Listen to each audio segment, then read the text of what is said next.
Tem uma pergunta pra te fazer. Faça. Já que a gente tá falando de frustração, no recálculo de rota da vida, quando a gente tá pensando em várias transições, de tudo, de distância à carreira, como lidar com essa frustração de tanto na corrida, né? Quanto na vida.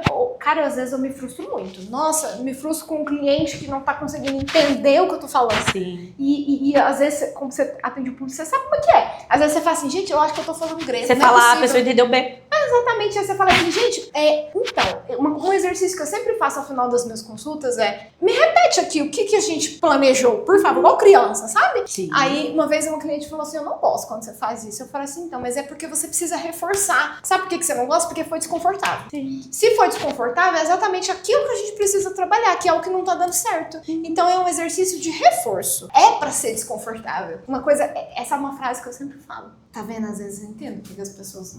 Mas porque assim, um cliente meu uma vez estava falando assim, nossa, mas tá doendo muito pra eu fazer. A gente tá falando sobre corrida e fazendo um paralelo que a gente tá falando aqui, ela falou assim, mas dói muito quando eu tô fazendo acima de 8 km. E aí eu tava, era uma conversa junto com era uma cliente que a gente tava no mesmo ambiente ali de treino, e aí eu falei assim, então, é pra doer. Às vezes vai, porque é no desconforto que você vai conseguir avançar, entendeu? E aí essa cliente pegou pra ela e graças a Deus depois ela conseguiu avançar nos treinos. Mas a ideia é pra ser desconfortável. Não tem que ser desconfortável a primeira vez que você entrar em contato com uma coisa que você não que não é do teu meio, que não é do teu ambiente, que não é uma coisa que você não é acostumado a fazer. E a Érica, que é terapeuta, sabe muito bem disso. Se você tá procurando terapia achando que a terapia vai ser lindo, não vai, é desconfortável. Eu já saí da terapia chorando, já.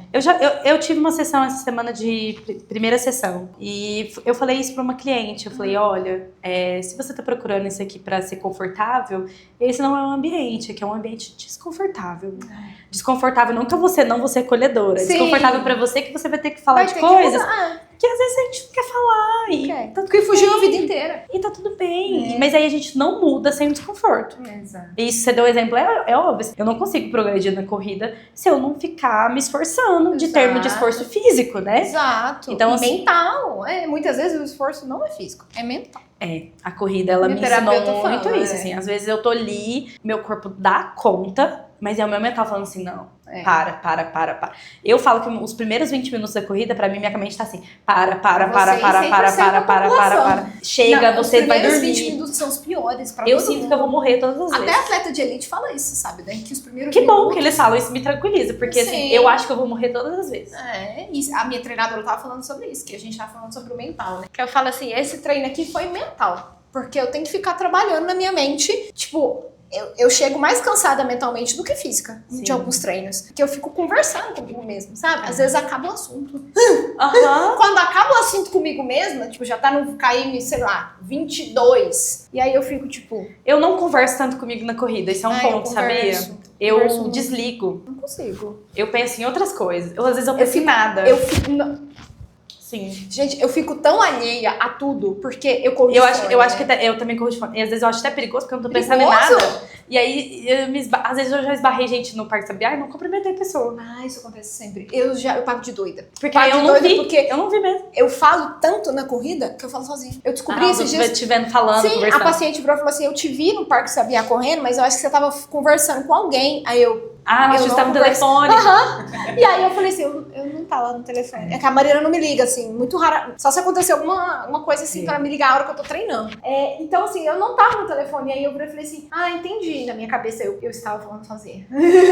E aí eu falo tanto, às vezes eu falo tanto. Esses dias eu tava falando com uma amiga minha. E aí ela falou assim, o que foi que você tá dançando aí? Aí eu tava dançando na música e pensando em não sei o que. Desse jeito eu falei, gente, eu sou a própria Tonha da Lua correndo. Eu fico só, tipo, pensando assim, meu Deus do céu, tá doendo tudo. E aí eu acho que esses são meus pensamentos, é reclamando mesmo. Mas qual que é a sua pergunta mesmo?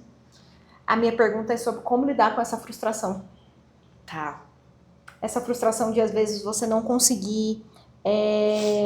quando você sai do planejado.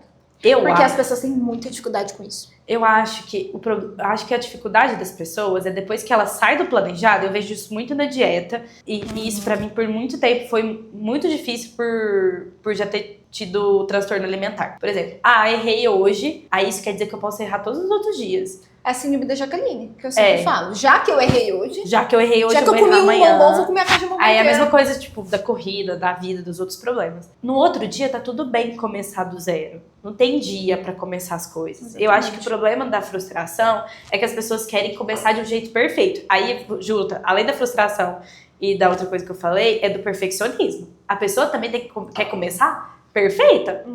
Ela fica tanto tempo trabalhando a perfeição que ela nunca sai do lugar. Eu vejo isso muito na minha clínica, esbarra muito do seu trabalho, que é tipo assim, Érica, eu vou começar na academia, meus pacientes falam. Aí sabe como que eles querem começar? Fazer 7 dias da semana. Nunca! Não vai Gente, dar faz conta. 2! Aí eu falo, Já é melhor do vamos que fazer não. assim?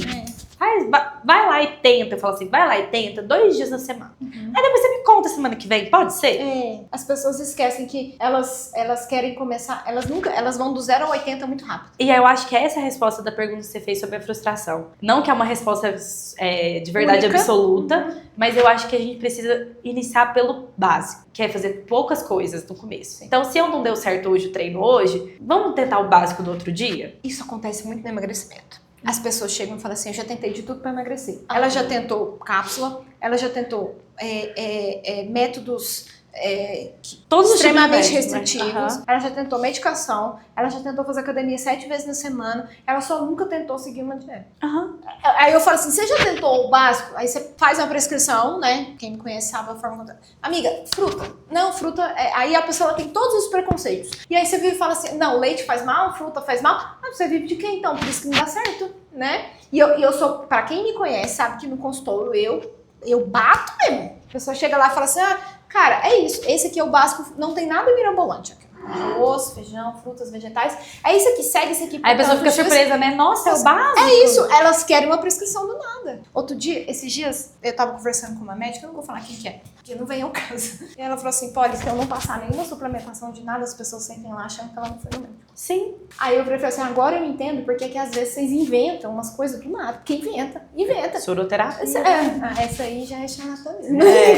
Mas foi uma invenção, entende? Mesmo. Tipo assim, Nossa. eu vou passar um soro pra esse povo ficar aqui, pra esse povo me encher o saco. Eu tenho certeza que foi criado desse Foi jeito. uma invenção para ganhar dinheiro, né? É? E é uma prática, inclusive, só um parênteses, proibida pela Anvisa. Tá? Sim. Mas, por exemplo, ontem eu peguei uma prescrição que a paciente estava com a vitamina D de quase 40 e a médica passou prescrição de vitamina D.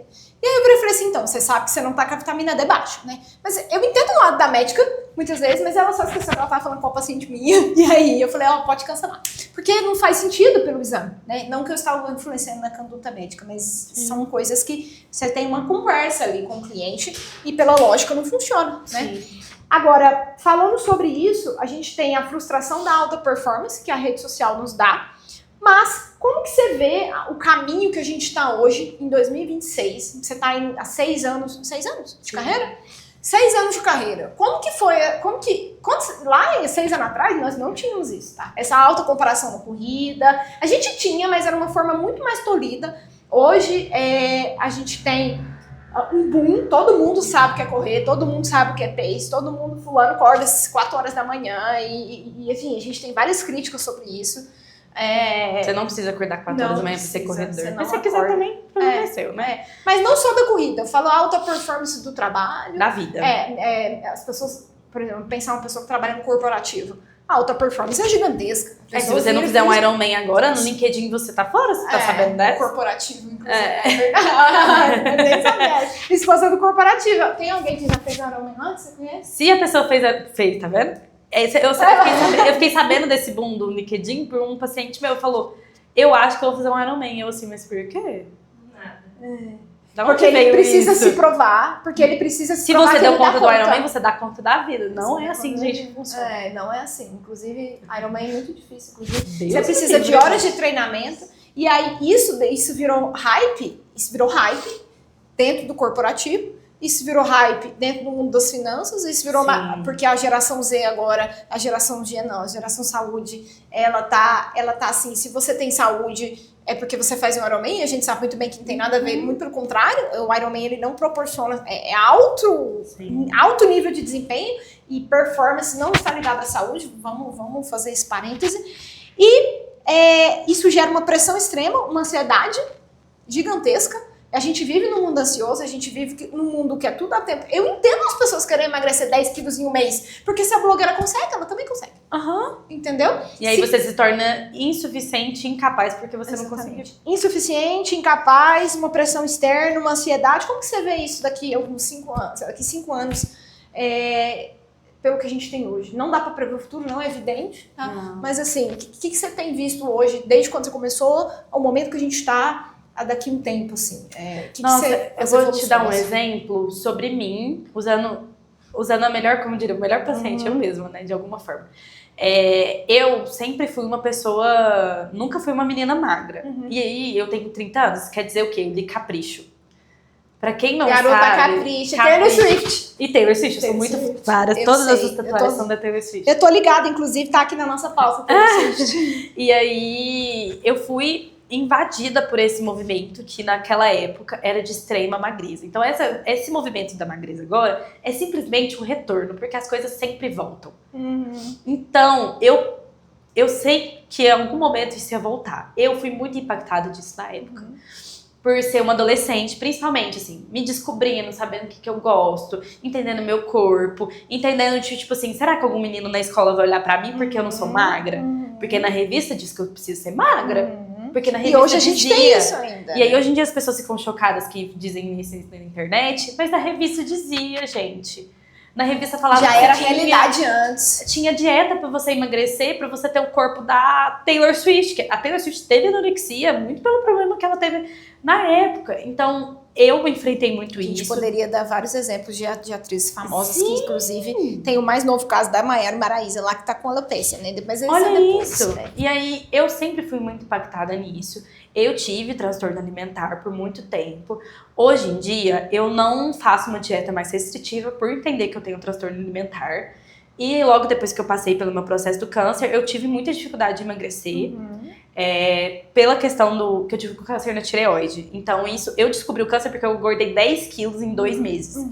E eu descobri, gente, pelo meu personal, porque ele virou pra mim e falou assim, na época, você não tá fazendo nada, porque você só engorda. E aquilo lá me deixou muito mal, porque eu falei, então eu preciso procurar um médico. E foi assim que eu descobri meu câncer, gente, porque o cara falou que eu tava, tipo assim, fazendo tudo errado. E aí eu descobri, e eu tenho muita dificuldade, óbvio que depois que eu descobri o câncer, eu emagreci o que eu engordei na época. Mas hoje em dia eu não sou uma pessoa magra, esse não é meu objetivo da vida, ter um corpo na magreza. E ontem eu vi até um post não sei se você conhece as meninas do Pace delas, a Mariana, de São Paulo. Ela é muito legal. Ela fez uma maratona pesando 80 quilos. Pra realidade hoje da internet, isso é impossível. Porque as pessoas falam que você precisa emagrecer. E ela Quanto mais leve, melhor, gente. Sabe que não e aí ela mostrou que o RP dela foi quando ela teve 80 quilos. E aí ela tava falando sobre isso, assim, eu não preciso ter o corpo perfeito pra correr. Eu preciso ter o corpo pra correr. RP é recorde pessoal. Desculpa. E isso vai muito no que eu acredito hoje em dia. O meu corpo faz eu fazer coisas que eu não imaginava. E isso me deixa extremamente feliz.